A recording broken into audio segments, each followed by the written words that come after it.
तो गिबियावनो गासैखौबो खुलुमबाय। बे 5 बोसोराव मानाव गेदेर प्रमद बर' दैदेननाय इउपिपिएल सरकारा जोंनि गासै माहारिनि थाखायनो ओरैबायदि मोजां हाबा मावलांबाय, जेरै सान्ति सक्तिखौ गायसनबाय आरो गोजोन थासारियाबो फैबाय आरो बिटिआर सुक्तिनि दारै जोंनि गहपुरसिम बिटिआरनि सिमायाबो गायसनफैजाबाय। बिनि थाखायनो जोङो मानाव गेदेर प्रमद बर' सारखौ रोजा रोजा साबायखर बावो। फैबाय थानाय बिसायख'थियाव मानाव गेदेर प्रमद बर' दैदेननाय इउपिपिएल सरकारखौनो जोङो लाबोफिननांगौ। मानो होनोब्ला जोंहा गहपुर हालामाव गोबां आद्रा थानाय माखासे खामानि दंबावो, जेरै बिटिआरनि सिमाया गायसनफैजाबाय। बिनि थाखायनो जोङो आसा खालामो बे इउपिपिएल सरकारखौनो जोङो बयबो गहपुरनि रायजो राजाफ्रा भट होनानै जाहाथे देरहासार खालामो आरो जोंनि आद्रा थाबावनाय खामानिफोरखौ मावफुंजायो, बेखौ आङो बयखौबो रायजो राजा नोंथांमोननिसिम खावलायबाय। जोंनो प्रमद बर' सरकारखौनो नांफिनगौ।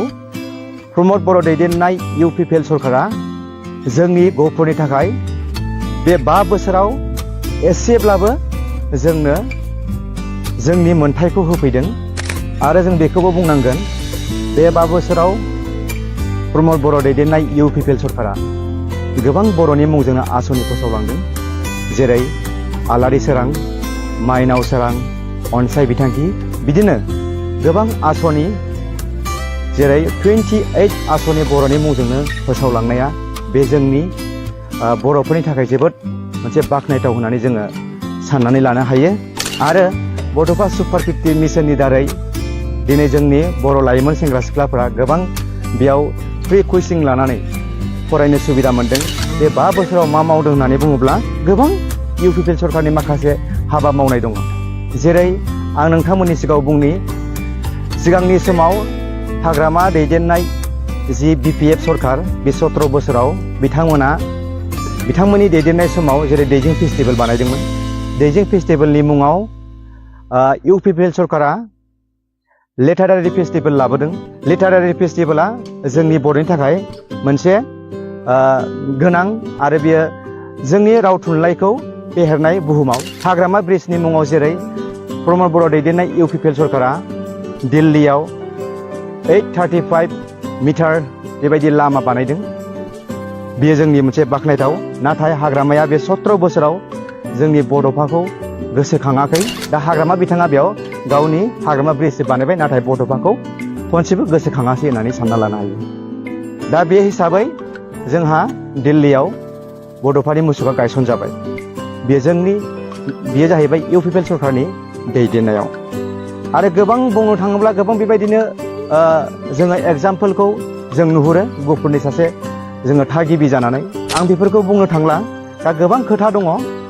दा माखासे खोथाफोरखौ बुङोब्ला सोरनिबा गोसोआव नाङो, गाज्रि मोनो। आरो जोङो बेखौबो बुंनो हायो, प्रमद बर' दैदेननाय बे इउपिपिएल सरकारा जेरै क'क्राझार साइ स्टेडियामाव बोसोराव बेबायदि दुरान्ड काप बेबायदि फुटबल गेलेनाय बर' लाइमोन सेंग्रा सिख्लाफोरखौ बेयाव बेस्थ' खालामनानै दोनदों। CM काप होन, बेयो जाहैबाय नैबे इउपिपिएल सरकारनि दैदेननायाव दिनै बे दुरान्ड कापनि गेजेरजों गोबां गोरों लाइमोन फुटबल गेलेगिरिफोरा बेयाव बाहागो लानो हादों आरो बेयाव गुबुन गुबुन जायगानिफ्रायबो बे दुरान्ड कापआव जोङो गेलेनायखौ नुनो मोन्दों। बियो मोनसे इउपिपिएल सरकारनि दारै जानाय, बेखौबो जोङो बाख्नायनो गोनां। गोबां बे 5 बोसोराव मावलांबाय नैबे प्रमद बर' दैदेननाय इउपिपिएल सरकारा। बिनि थाखायनो जोङो प्रमद बर' सारखौ रोजा रोजा साबायखर जों बावहरगोन। गहपुरनि जानानै गहपुराव दिनै बिटिआरआ सोसनजाबाय, गायसनफैजाबाय। दा बिनि दारै गहपुराव गोबां थालांनाय खामानि दङ। बिनि थाखायनो जोङो फिन बे खामानि, आद्रा थानाय खामानिखौ मावफुंजोबनो थाखाय प्रमद बर' दैदेननाय इउपिपिएल सरकारखौनो बयबो सेक्टरनि सावगारियाव भट होनानै देरहासार खालामनांगौ। मानो होनोब्ला प्रमद बर'आ जोंनि बे 5 बोसोराव जोंनि गहपुरनि थाखाय गोबां मेगन बेखेवनानै नायदों। नाथाय हाग्रामा बिथाङा गावनि 17 बोसोराव गहपुराव खनसेबो गोसोखाङाखै।